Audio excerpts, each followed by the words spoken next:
Selamat pagi Bu Arni. Selamat pagi Pak Hendra. Apa kabarnya Bu Arni? Alhamdulillah baik Pak. Alhamdulillah kalau begitu. Terima kasih Bu Arni sudah meluangkan waktu untuk sesi pra-supervisi ini. Sebelum kita mulai, saya ingin mendiskusikan rubrik penilaian percakapan coaching yang akan kita gunakan sebagai panduan ini.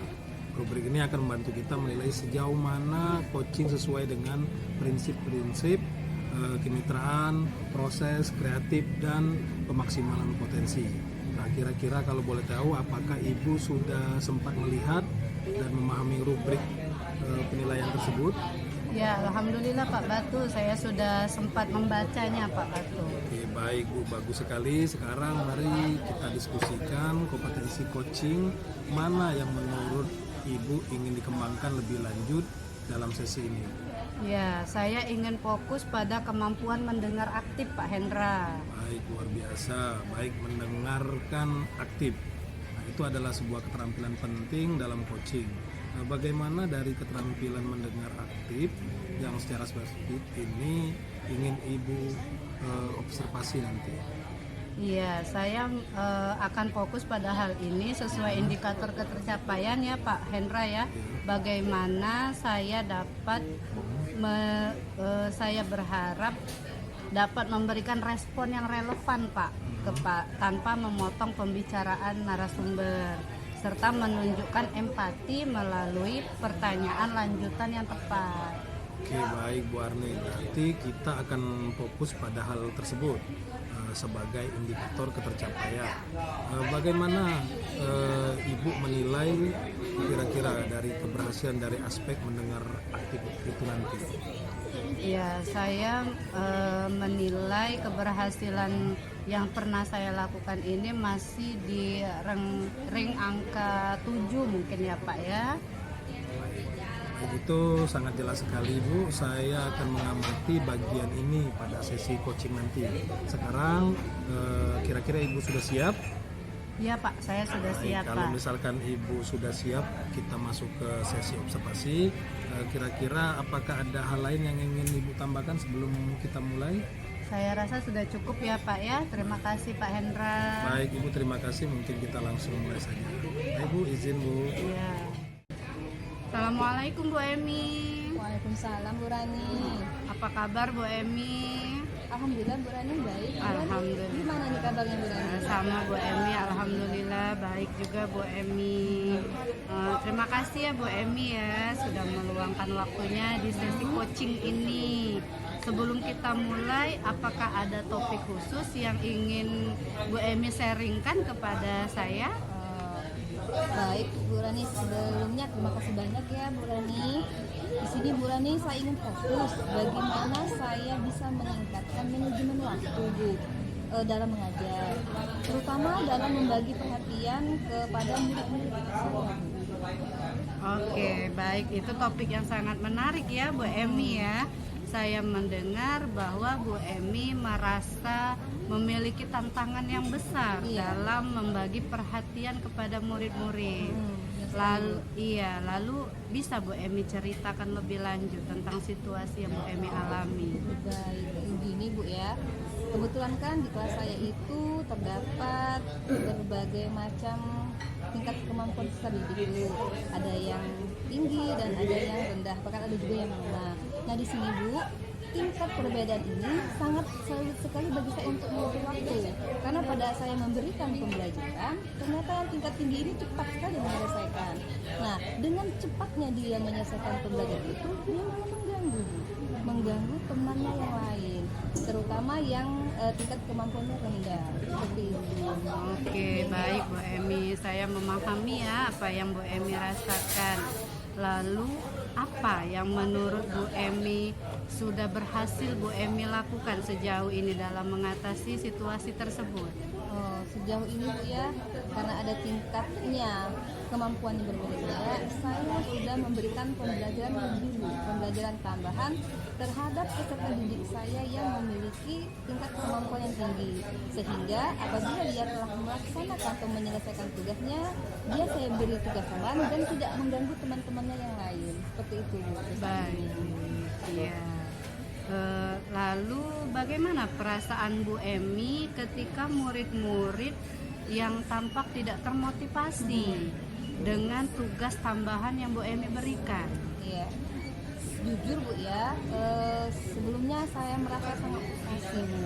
Saya merasa gagal menjadi seorang guru karena bagi saya semua peserta didik itu memiliki kemampuan yang berbeda-beda. Nah, peran saya harus dapat memberikan pembelajaran yang sesuai dengan kebutuhan mereka. Tapi terkadang saya merasa, aduh ini saya belum sempurna nih menjadi seorang guru, itu jadi masalahnya. Baik, kalau boleh dinilai sejauh ini menurut Bu Emi, berapa ring nilai yang penerapan metode yang sudah Bu Emi lakukan ini? Keberhasilannya sudah berapa? Baik, kalau membicarakan tingkat keberhasilan Bu ya, kalau kita ringkan dari 1 sampai 10 Bu, sepertinya untuk saat ini masih di angka 6 Bu.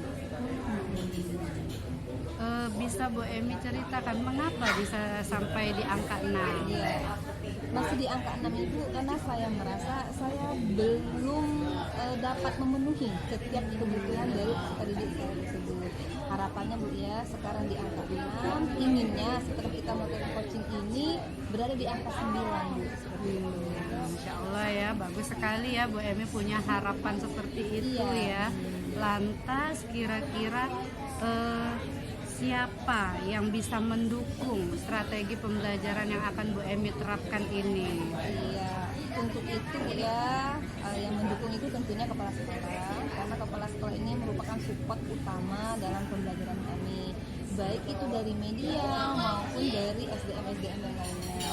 Tentunya juga Bu, ada yang kedua yaitu orang tua dari peserta didik. Karena bagi saya secara pribadi Bu, orang tua itu merupakan guru juga, tapi guru di rumah, lepas dari kita yang ada di sekolah. Untuk dapat menyempurnakan pembelajaran, tentunya 50% dari guru yang ada di sekolah dan 50% lagi support penting dari orang tuanya. Insya Allah. Oh iya, masih ada satu lagi Bu. Menurut saya juga peserta didiknya Bu.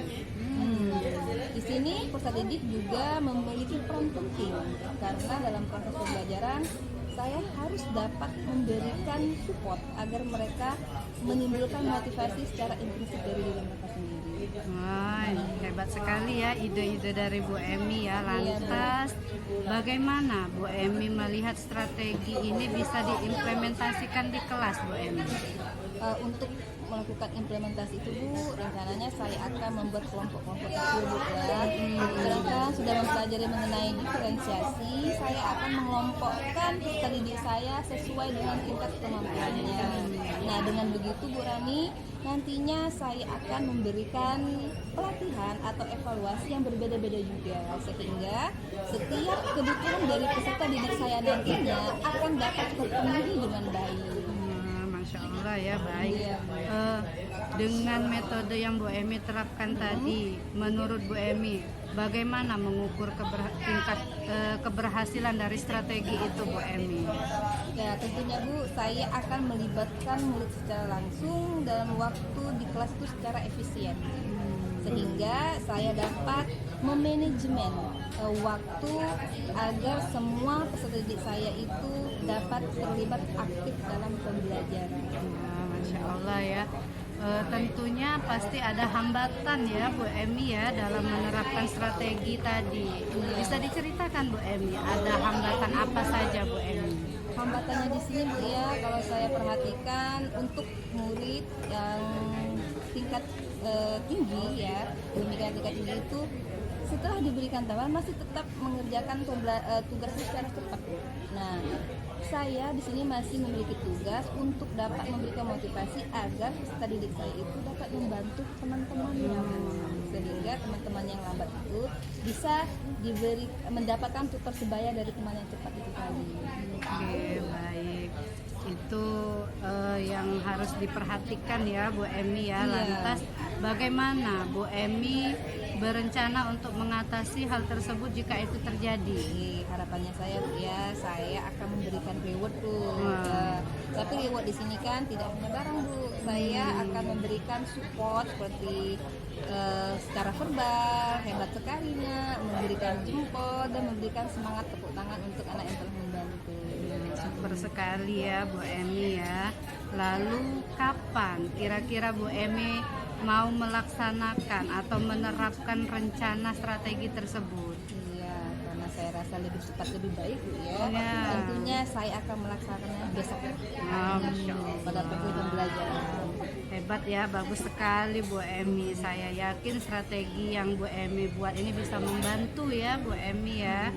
Jika Bu Emi membutuhkan bantuan tadi atau refleksi lebih lanjut setelah menerapkan, saya siap membantu Bu Emi. Terima kasih banyak nih Bu Rani. Sampai di sini saja Bu Rani sungguh sangat memotivasi saya Bu. Semoga nanti kedepannya peserta didik saya itu sukses semuanya dan dapat menerima pembelajaran dengan sangat baik dan kebutuhan mereka dapat terpenuhi. Terima kasih banyak Bu Rani untuk waktunya. Sama-sama Bu Emi, saya juga sangat menanti kabar baiknya nih dari Bu Emi setelah coaching dan setelah Bu Emi menerapkan strategi yang Bu Emi buat. Apa sih hasilnya? Saya menunggu kabar baiknya Bu Emi. Baik, siap Bu Rani. Nanti akan saya hubungi sesegera mungkin Bu Rani ya. Terima kasih ya Bu Emi atas waktu sharingnya Bu Emi. Terima kasih juga Bu Rani. Baik Bu Arni, terima kasih atas sesi coaching tadi. Itu sangat luar biasa sekali Bu Arni. Sekarang mari mungkin kita masuk ke sesi pasca supervisi. Bagaimana menurut Ibu Arni performa tadi kira-kira dalam keterampilan yang Ibu harapkannya itu mendengarkan aktif tadi, menurut Ibu Arni sendiri seperti apa? Iya, terima kasih Pak Hendra. Saya merasa sudah cukup baik ya Pak ya. Meskipun memang ada beberapa momen di mana saya ingin menanggapi lebih cepat. Baik ya. Jadi apa yang membuat Ibu merasa demikian? Ya, kadang saya merasa Bu Emi sudah selesai bicara Pak.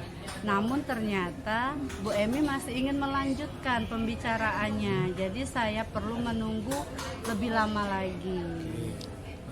Boleh saya menyampaikan sedikit dari hasil pengamatan saya saat pelaksanaan coaching Ibu tadi. Ya, tentu saja boleh Pak Hendra. Baik Ibu, jadi setelah saya mengamati bahwa Ibu tadi menunggu Bu Emi menyelesaikan kalimatnya sebelum Ibu merespon dan pernyataan-pernyataan lanjut. Karena yang mungkin Ibu ajukan itu sudah sesuai dengan topik yang sedang dibicarakan. Itu menurut saya itu sudah sesuai dengan standar yang ingin Ibu harapkan, yaitu mendengarkan aktif yang memang sudah menjadi rujukan kita. Kira-kira seperti itu. Ya, terima kasih Pak Hendra. Saya senang sekali mendengarnya Pak. Baik Bu ya. Namun dari hal tersebut saya juga melihat tadi ada beberapa momen di mana Ibu tadi Ibu Emil tadi itu tampak ingin melanjutkan lebih dalam dan ternyata Ibu tidak memberikan ruang untuk lebih, dalam artian memberikan ruang eksplor Ibu Emil untuk lebih lanjut. Sebelum itu ternyata Ibu sudah merespon lebih dulu. Nah, menurut Ibu sendiri dari momen tersebut, bagaimana pendapat Ibu tentang ini? Iya, betul sekali Pak Hendra. Saya juga merasakan itu Pak. Saya lebih fokus memberikan jeda sebelum merespon. Baik Ibu, bagaimana kira-kira rencana Ibu selanjutnya untuk meningkatkan keterampilan ke depannya? Ya, saya akan mencoba lebih berhati-hati ya Pak dalam mengamati bahasa tubuh Bu Emi dan memberikan waktu lebih lama untuk Bu Emi berpikir sebelum saya merespon. Itu adalah rencana yang sangat baik sekali Ibu. Kalau boleh tahu kapan itu Bu ingin berencana untuk mencoba lagi? Ya, saya akan coba coaching kembali mungkin minggu depan ya Pak ya. Baik Bu. Tadi saya akan mencatat hal yang kita bicarakan ini Bu ke dalam form supervisi akademik. Sebagai penutup, kira-kira apa yang paling Ibu dapatkan dari proses supervisi ini? Ya, saya merasa lebih jelas tentang area yang perlu saya tingkatkan Pak Hendra, khususnya dalam mendengarkan aktif. Baik, mungkin itu saja Bu. Terima kasih sekali lagi Bu atas keterbukaannya dan meluangkan waktu. Saya berharap dapat melihat peningkatan lebih lanjut lagi ke Ibu di sesi coaching selanjutnya. Siap Pak Hendra, Sekali lagi terima kasih Bu. Saya izin izin pamit. Assalamualaikum warahmatullahi wabarakatuh. Waalaikumsalam warahmatullahi wabarakatuh.